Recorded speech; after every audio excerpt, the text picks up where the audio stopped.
तर अजित पवार यांच्या देवगिरी बंगल्याबाहेरची सुद्धा बॅनरबाजी आपण बघितलेली आहे। अर्थातच कालच्या निकालानंतर भाजपच्या मुंबईतल्या नेत्यांनी सुद्धा आग्रही भूमिका मांडलेली आहे की देवेंद्र फडणवीस यांनाच मुख्यमंत्री व्हायला हवं। तर तिकडे शिंदेंच्या सगळ्या आमदारांनी सुद्धा तशाच भूमिका मांडताना आपल्याला बघायला मिळते। त्यामुळे अर्थातच हा प्रश्न पडलेला आहे की नेमका महायुतीमधनं मुख्यमंत्री कोण होणार, आणि याविषयी आपण बोलूया।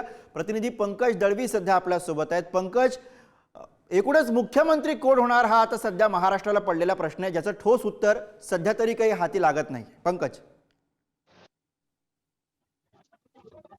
तर निश्चितच महायुतीचा मुख्यमंत्री कोण होणार या बाबतीमध्ये विषय जो आहे तो चर्चेला यायला लागलेला। आज वांद्र्याच्या ताज लँड्स अँड हॉटेलमध्ये एकनाथ शिंदे यांच्या शिवसेनेच्या आमदारांची एक बैठक होणार आहे।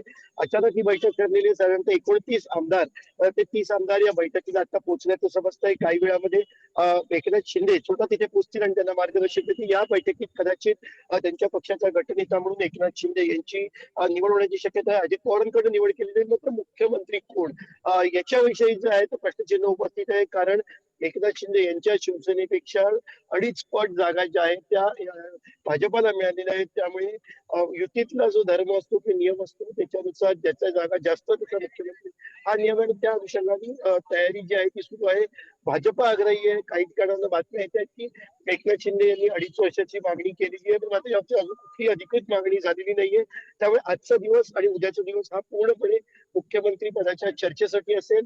मुख्यमंत्री पद कोणाला द्यायचं, देवेंद्र फडणवीस यासाठी जे आहेत ते दिल्लीला जाण्याची शक्यता आहे। एकनाथ शिंदे यांच्या शिवसेनेच्या आमदारांच्या बैठकीत काही महत्वाचे निर्णय होतील। अगदी अगदी त्यामुळे या प्रश्नाचं उत्तर आता कधीपर्यंत समोर येतं बघावं लागेल। धन्यवाद पंकज या सगळ्या विश्लेषणासाठी।